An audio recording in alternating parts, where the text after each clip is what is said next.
തീർച്ചയായും ഇബാദത്തിന് ഇത്തരം അർത്ഥങ്ങൾ നൽകിയപ്പോൾ ഒന്ന് ഞാൻ പറയാം. ഇബ്രാഹിം നബിയുടെ ചരിത്രം പറയുന്നിടത്ത്, മഹാനായ ഖലീലുല്ലാഹി ഇബ്രാഹിം നബിയുടെ ചരിത്രം പറയുന്നിടത്ത്, വദുഖുറു ഫിൽ കിതാബി ഇബ്രാഹിമ ഇന്നഹു കാന സിദ്ദീഖൻ നബിയ്യ, ആയത്ത് തുടങ്ങണ അങ്ങനെയാണ്. വദുഖുറു ഫിൽ കിതാബി ഇബ്രാഹിമ ഇന്നഹു കാന സിദ്ദീഖൻ നബിയ്യ, 19-ാം അധ്യായത്തിലെ 41-ാമത്തെ സൂക്തം. അത് കഴിഞ്ഞിട്ട് ഇബ്രാഹിം നബി പറഞ്ഞു, യാ അബതി ലിമ തഅബ്ദു മാ ലാ യസ്മഉ വലാ യുബ്സിറു വലാ യുഗ്നി അൻക ശൈആ, എൻ്റെ പിതാവേ, കാണുവാൻ കഴിയാത്ത, കേൾക്കുവാൻ കഴിയാത്ത, യാതൊരുവിധ പ്രയോജനവും ചെയ്യാൻ കഴിയാത്ത കല്ലിൻ തുണ്ടത്തെയാണോ അങ്ങ് ആരാധിക്കുന്നത്?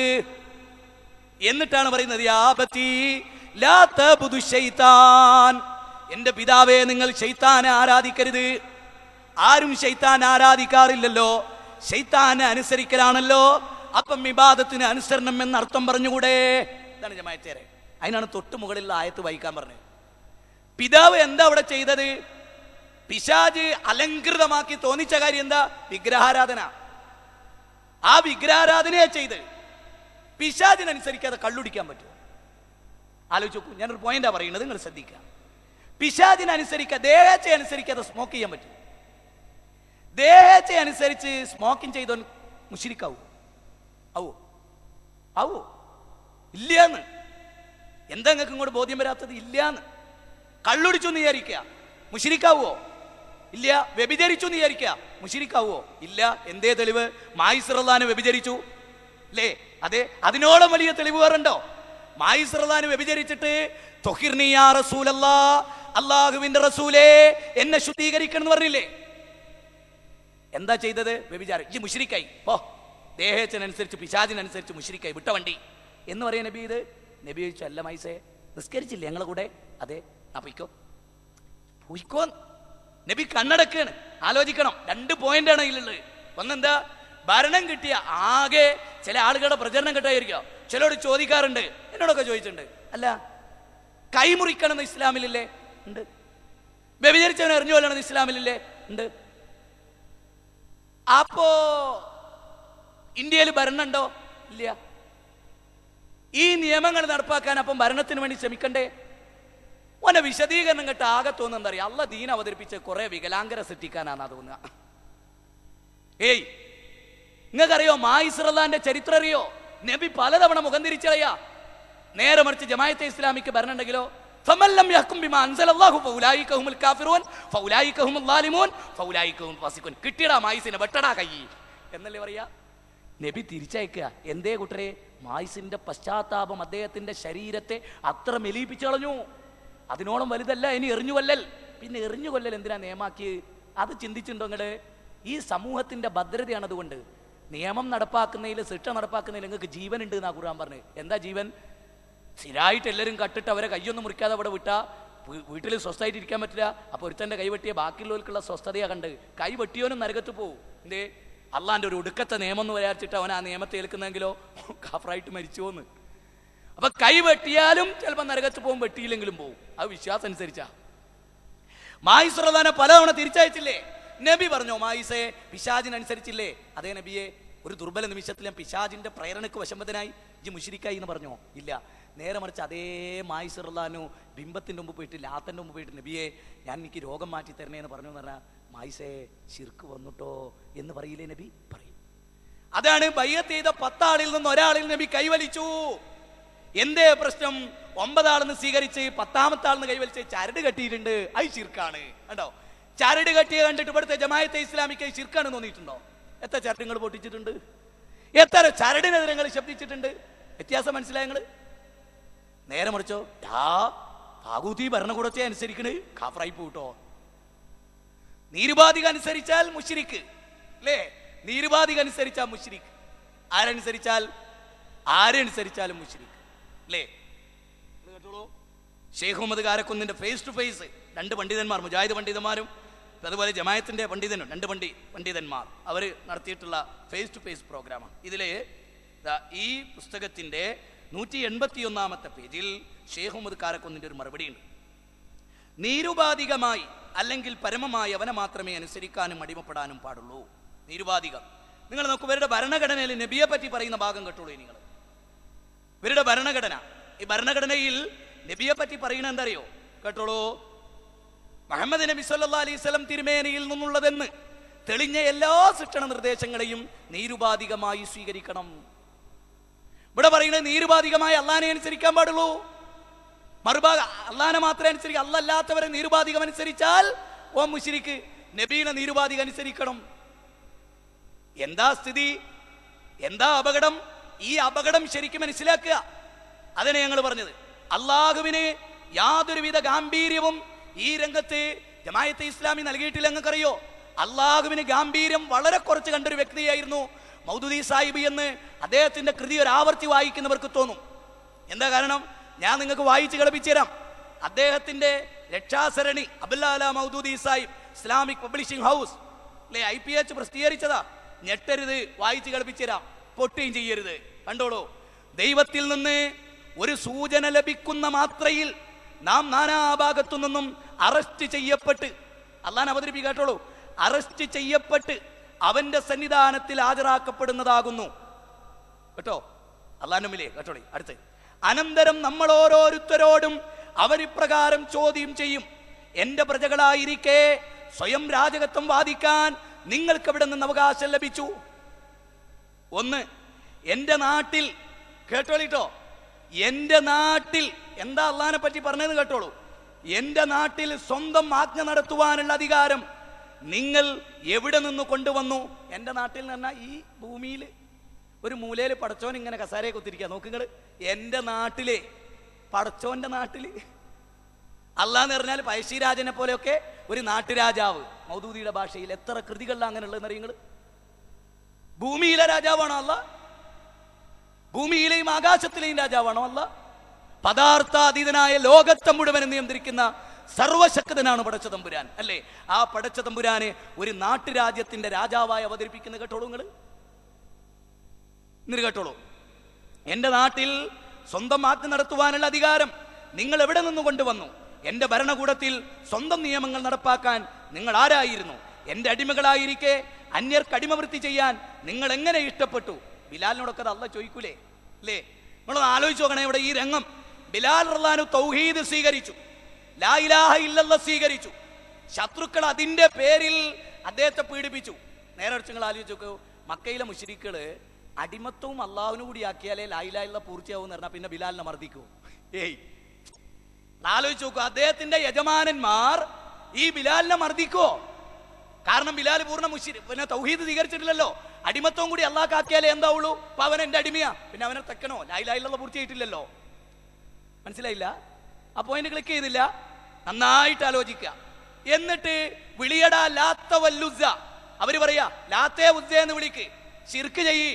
ഏതുപോലെ മൊയ്തീൻ ശൈഖ എന്ന് വിളിയടാന്ന് പറഞ്ഞില്ലേ മംഗലാപുരത്ത് ഉള്ളാളത്തുനിന്ന് നമ്മളെ കോളർക്ക് പിടിച്ചിട്ട്? അതുപോലെ. അപ്പൊ മൂസാക്ക പറഞ്ഞ്, പണ്ട് അങ്ങ് റസൂലുള്ളാഹിന്റെ ചരിത്രം ഓർക്കണേ മോനെ, അള്ളാനെ വിളിച്ചേ പരിചയമുള്ളൂ. അപ്പൊ അവിടുത്തെ ഒരു ചെറുപ്പക്കാരൻ എന്ത് ഡേശ അല്ലേടാ ആ കൗമ്, ഇന്നത്തെ കൗമ്, അന്നത്തെ കൗമ്. അന്ന് നിങ്ങൾ ആലോചിക്കണം, ലാത്ത വല്ലുസ്സ വിളിയടാന്ന് പറഞ്ഞപ്പോ എന്താ? അഹദ്, നിരങ്ങിക്കൊണ്ടാ പറയുന്നത്. എന്നിട്ടോ അബൂബക്കർ സിദ്ദീഖ് റളിയല്ലാഹു അദ്ദേഹത്തെ മോചിപ്പിക്കും. എന്താ പറഞ്ഞത്? അല്ല മാത്രമാണ് ആരാധനക്കർഹൻ എന്ന് പ്രഖ്യാപിച്ചതിന്റെ പേരിലാണോ ഈ മനുഷ്യനെ നിങ്ങൾ പീഡിപ്പിക്കുന്നത്? അബൂബക്കർ സിദ്ദീഖ് റളിയല്ലാഹു മനസ്സിലാക്കിയോ? അടിമത്വവും കൂടെ ഉൾപ്പെട്ടതാണ് ലാ ഇലാഹ ഇല്ലല്ലാഹ്. എന്നാ എന്താ പറയാ? ലാ ഇലാഹ ഇല്ലല്ലാഹയുടെ പാതി മാത്രം അംഗീകരിച്ച ഈ ഒരു അടിമയെ നിങ്ങൾ മോചിപ്പിച്ച് പൂർണ്ണ തൗഹീദിലേക്ക് കൊണ്ടുവരൂ എന്നല്ലേ പറയാ? നിങ്ങൾ ആലോചിച്ച് നോക്കൂ. അദ്ദേഹത്തിന്റെ തൗഹീദിന് എന്തെങ്കിലും ഒരു കോട്ടുണ്ടോ? അപ്പൊ അടിമയായിരിക്കെ അദ്ദേഹത്തിന്റെ തൗഹീദ് പൂർണ്ണമാണെന്ന് പറഞ്ഞാൽ എന്താ അർത്ഥം? ഒരാളുടെ കീഴിൽ അടിമയായാലും തൗഹീദിന് കോട്ടം വരില്ല അല്ലേ? എത്ര സിമ്പിളായ ഈ കാര്യത്തെയാണ് ജമാഅത്തെ ഇസ്ലാമി വളരെ മോശമായി അവതരിപ്പിച്ചത് എന്ന് നിങ്ങൾ ചിന്തിച്ചു നോക്ക്. പിന്നെ പറഞ്ഞിടത്തേക്ക് മടങ്ങിപ്പോകും. ഇനി നോക്കൂ, നിങ്ങൾ ഇവിടെ പറയാം, എന്റെ ഭൃത്യരായ നിങ്ങൾ അതുപോലെ ഭൃത്യരായ മറ്റുള്ളവരുടെ കൽപ്പന സ്വീകരിച്ചു. ഇതൊരു ഹോട്ടലിന്റെ മുതലാളി അല്ലേ, സപ്ലയറെ നിർത്തിയല്ലോ, കുറേ ആജ്ഞകൾ ഉണ്ടാവും. എടാ ഇന്ന ടൈപ്പ് ആൾക്കാർ വന്ന് അന്നെന്ന കോലത്തിരുന്നോളണം, ഇജ്ജ് എന്റെ ധർമ്മവും നിസ്കാരവും ഒന്നും ഇപ്പൊ അവിടെ കാണിക്കരുത്. ഏയ് അല്ലേ, എത്ര ആജ്ഞകൾ ഉണ്ടാവാറുണ്ട്. അതൊക്കെ ആർക്കേ പാടുള്ളൂ? അല്ല ഇങ്ങനെ ഒരു സ്ഥലത്തിരിക്കുക, എന്നിട്ട് അല്ല മനുഷ്യന്മാരുണ്ടാ ഇങ്ങോട്ട് വാ, ഇതിൽ കേട്ടോളിട്ടോ, അടുത്ത ഭാഗം അല്ല ശമ്പളം കൊടുക്കുന്നതൊക്കെ കേട്ടോളി. പടച്ചവൻ ശമ്പളം ഇങ്ങനെ കൊടുക്കുക, മനുഷ്യർ ശമ്പളം വാങ്ങുക. എന്റെ ഭൃത്യരായ നിങ്ങൾ അതുപോലെ ഭൃത്യരായ മറ്റുള്ളവരുടെ കൽപ്പന സ്വീകരിച്ചു. എന്നോട് വേതനം പറ്റിക്കൊണ്ട് നിങ്ങൾ അന്യരുടെ അന്നദാതാക്കളെ ധരിച്ചു. എന്റെ ദാസരായ നിങ്ങൾ അന്യർക്ക് ദാസ്യവൃത്തി ചെയ്തു. എന്റെ ഭരണാതിർത്തിക്കുള്ളിൽ താമസിച്ചുകൊണ്ട്. അള്ളാന്റെ ഭരണാധികാരത്തിനുള്ളിൽ എന്ന് പറഞ്ഞാൽ അള്ളാൻ എന്താക്കി? അദ്വൈത സിദ്ധാന്ത പ്രകാരമുള്ള ഒരു തൗഹീദാണ് കാക്ക അവതരിപ്പിക്കുന്നത്. നിങ്ങൾ മനസ്സിലാക്കണം. എന്റെ രാജ്യത്തിനുള്ളിൽ എന്ന് പറഞ്ഞാൽ പടച്ചോനെടയാ അതിനുള്ളിൽ അങ്ങളുള്ള അള്ള നിങ്ങളെടുത്തുണ്ട് ഭരണവും നടത്തിക്കൊണ്ട് നിങ്ങളെ കൂടെ. എന്നിട്ട് ആ പടച്ചോൻ നിങ്ങൾക്ക് വേതനം തരികയാണ്. ഈ കോലത്തിൽ പടച്ചോൻ അവതരിപ്പിച്ച ഒരു അറബി ഗ്രന്ഥം ലോകത്ത് മൗദൂദിക്കുമ്പോൾ നിങ്ങളൊന്ന് കാണിച്ചിരി. ഈ കോലത്ത് പടച്ചോനെ പരിചയപ്പെടുത്തിയേ കേട്ടോളൂ നിങ്ങള്. അവരുടെ ആജ്ഞകൾക്ക് കീഴടങ്ങി എത്ര കഠിനവും ഗുരുതരവുമായ രാജ്യദ്രോഹത്തിന് നിങ്ങൾ എങ്ങനെ ധൈര്യപ്പെട്ടു? ഇത്ര ഗുരുതരമായ രാജ്യദ്രോഹത്തിന്, എന്റെ രാജ്യത്തോട് നിങ്ങൾ കാണിച്ച കടന്നാക്രമണത്തിന് എങ്ങനെ നിങ്ങൾ ധൈര്യപ്പെട്ടു? പറയുക, ആരുടെ പക്കലാണ് ഈ ആരോപണങ്ങൾക്ക് തക്ക മറുപടി ഉള്ളത്? ഒരു ചോദ്യവും. പിന്നെ നിങ്ങൾക്ക് ആർക്കെങ്കിലും ഇതിന് മറുപടി ഉണ്ടോ? തന്റെ നിയമപാഠവം വഴി വല്ല വിമോചന മാർഗവും തുറന്നു തരാൻ അവിടെ ഏത് വക്കീലാണ് ഉണ്ടായിരിക്കുക?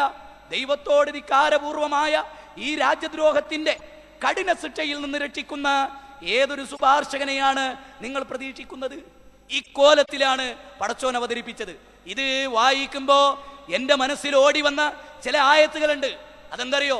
വഖുൽ തുസ്തഗ്ഫിറൂ റബ്ബക്കും ഇന്നഹു കാന ഗഫാറാ യുർസിലിസ് സമാ അലൈക്കും മിദ്റാറാ വയുംദിദുകും ബിഅംവാലിൻ വബനീന വയജഅൽ ലക്കും ജന്നാതിൻ വയജഅൽ ലക്കും മൻഹാറാ മാലകുൽ ലാ തർജൂന ലില്ലാഹി വഖാറാ മാലകുൽ ലാ തർജൂന ലില്ലാഹി വഖാറാ മാലകുൽ ലാ തർജൂന ലില്ലാഹി വഖാറാ. അല്ലാഹുവിന് നിങ്ങളൊരു ഗാംഭീര്യം കൽപ്പിക്കുന്നില്ലേ? അല്ലാഹുവിനെ ഏതോ ഒരു പട്ടണത്തിന്റെ രാജാവായി, ഏതോ ഒരു ജില്ലയുടെ രാജാവായി അവതരിപ്പിക്കുന്ന ഈ ഭയാനകരമായ തോന്യാസം ലോകത്ത് അവങ്കുരം തുടർന്നുകൊണ്ടിരിക്കുമ്പോ അത് സഹിക്കാൻ അല്ലാഹുവിനെ ഖുർആനിൽ നിന്ന് മനസ്സിലാക്കിയ ഒരു വിശ്വാസിക്ക് സാധിക്കുമോ? അള്ളാഹനെ മനസ്സിലാക്കേണ്ട രൂപത്തിൽ മനസ്സിലാക്കിയിട്ടില്ല കേട്ടോ. അതാണ് ഈ വിഷയം അതിന് സൂചിപ്പിക്കാനുള്ളത്. ഒന്ന് രണ്ട് പോയിന്റുകളൂടെ ഞാൻ നിങ്ങളുടെ ശ്രദ്ധയിൽപ്പെടുത്തും, വളരെ പ്രധാനപ്പെട്ട. ഈ വാദത്തിനു വേണ്ടി അള്ളാഹനെ മാത്രമേ അനുസരിക്കാൻ പാടുള്ളൂ, രാഷ്ട്രസ്ഥാപനം എന്ന വാദത്തിനു വേണ്ടി മൗദൂദി സാഹിബ് ഉന്നയിച്ചിട്ടുള്ള കുറേയേറെ കാര്യങ്ങൾ നിങ്ങളുടെ ശ്രദ്ധയിൽ ഖുത്ബാത്തിൽ നിന്ന് കൊണ്ടുവരാൻ ഞാൻ ആഗ്രഹിക്കുന്നു. ഒന്നാമതായി, അല്ലാഹു സുബ്ഹാനഹു വ തആല ഇബാദത്തിനൊക്കെ ഒരു ആത്മചൈതന്യം പഠിപ്പിച്ചിട്ടുണ്ട്. ഇപ്പൊ നിസ്കാരത്തെ പറ്റി പറഞ്ഞ എന്താ? ഇന്ന സ്വലാത്ത തൻഹാ അനിൽ ഫഹ്ശാഇ വൽ മുൻകർ. അല്ലേ? വെറുക്കപ്പെട്ടവും നികൃഷ്ടവുമായ കാര്യത്തിൽ നമസ്കാരം മനുഷ്യനെ തടയുന്നു അല്ലേ? അള്ളാഹുവിന്റെ ഖുർആൻ സൂറത്ത് അങ്കബൂത്തിൽ പറഞ്ഞ നോമ്പിനെ പറ്റിയോ ലഅല്ലക്കും തത്തഖൂൻ, നിങ്ങൾ മുത്തക്കികളാവാൻ എന്നാണ് സൂറത്ത് ബഖറയിലെ 183 പറഞ്ഞു.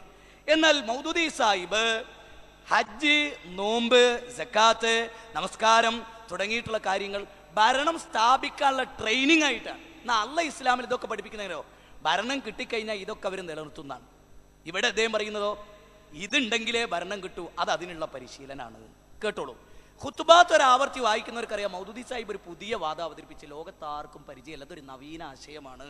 കേട്ടോളൂ സഹോദരങ്ങളെ, നമസ്കാരം, നോമ്പ്, സക്കാത്ത്, ഹജ്ജ് എന്നീ കർമ്മങ്ങളെ കൊണ്ടുള്ള ഉദ്ദേശം എന്താണെന്ന് ഇപ്പോൾ നിങ്ങൾ നല്ലപോലെ ഗ്രഹിച്ചു കഴിഞ്ഞിട്ടുണ്ടായിരിക്കുമെന്ന് ഞാൻ പ്രതീക്ഷിക്കുന്നു.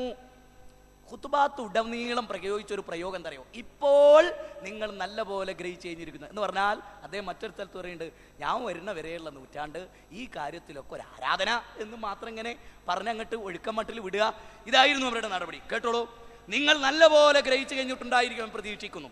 ഈ ആരാധനാകർമ്മങ്ങളെല്ലാം വെറും ചില പൂജകൾ മാത്രമാണെന്നാണ് നിങ്ങൾ ഇതുവരെ വിചാരിച്ചു പോന്നിട്ടുള്ളത്. ഉണ്ടോ? അതേ, നിരവധി കാലമായി ഇതേ തെറ്റിദ്ധാരണയിലാണ് നിങ്ങൾ പെട്ടുകിടക്കുന്നത്. 13 നൂറ്റാണ്ട്. അതാണ് അദ്ദേഹം മറ്റൊരു സ്ഥലത്ത് പറയുന്നത്. കേട്ടോളൂ, പെട്ടുകിടക്കുന്നത്. ഇത്രയും മഹത്വരവും ത്യാഗസമ്പൂർണവുമായ ഒരു സേവനത്തിനുള്ള പരിശീലനമാണ് ഈ കർമ്മങ്ങൾ എന്ന പരമാർത്ഥം നിങ്ങളെ ഇതേവരെ ആരും പഠിപ്പിച്ചിട്ടില്ല. നോക്കൂ, നിങ്ങളെ ഇതേവരെ ആരും പഠിപ്പിച്ചിട്ടില്ല. ഒരു പ്രവാചകനും പഠിപ്പിച്ചിട്ടില്ല, ഒരു സഹാബികളും പഠിപ്പിച്ചിട്ടില്ല, ലോകത്ത് ഞാൻ വരുന്നത് വരെ ഒരൊറ്റ മുസ്ലിമും പഠിപ്പിച്ചിട്ടില്ല.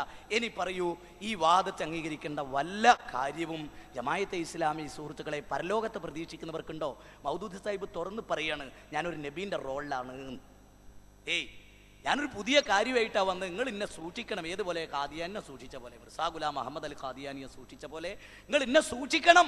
ഞാൻ നിങ്ങൾക്ക് കൊണ്ടുവന്ന ആചാരം പുതിയതാണ്, യാതൊരു പ്രമാണബദ്ധവും ഇല്ല എന്ന് അദ്ദേഹത്തിൻ്റെ ഖുതുബാത്ത് തുറന്ന് പറഞ്ഞിട്ട് അത് മലയാളത്തിൽ നിങ്ങൾ ട്രാൻസ്ലേഷൻ ചെയ്തിട്ട് അത് വായിച്ചിട്ട് ഗ്രഹിക്കാൻ കഴിഞ്ഞിട്ടില്ലെങ്കിൽ മൗദൂദിയോടുള്ള അനുരാഗാത്മകമായ അന്ധത കൊണ്ട് ഹൃദയം മരിച്ചു പോയവരെ നിങ്ങളെ ഉണർത്താൻ അള്ളാഹുവിനല്ലാതെ സാധ്യമല്ല.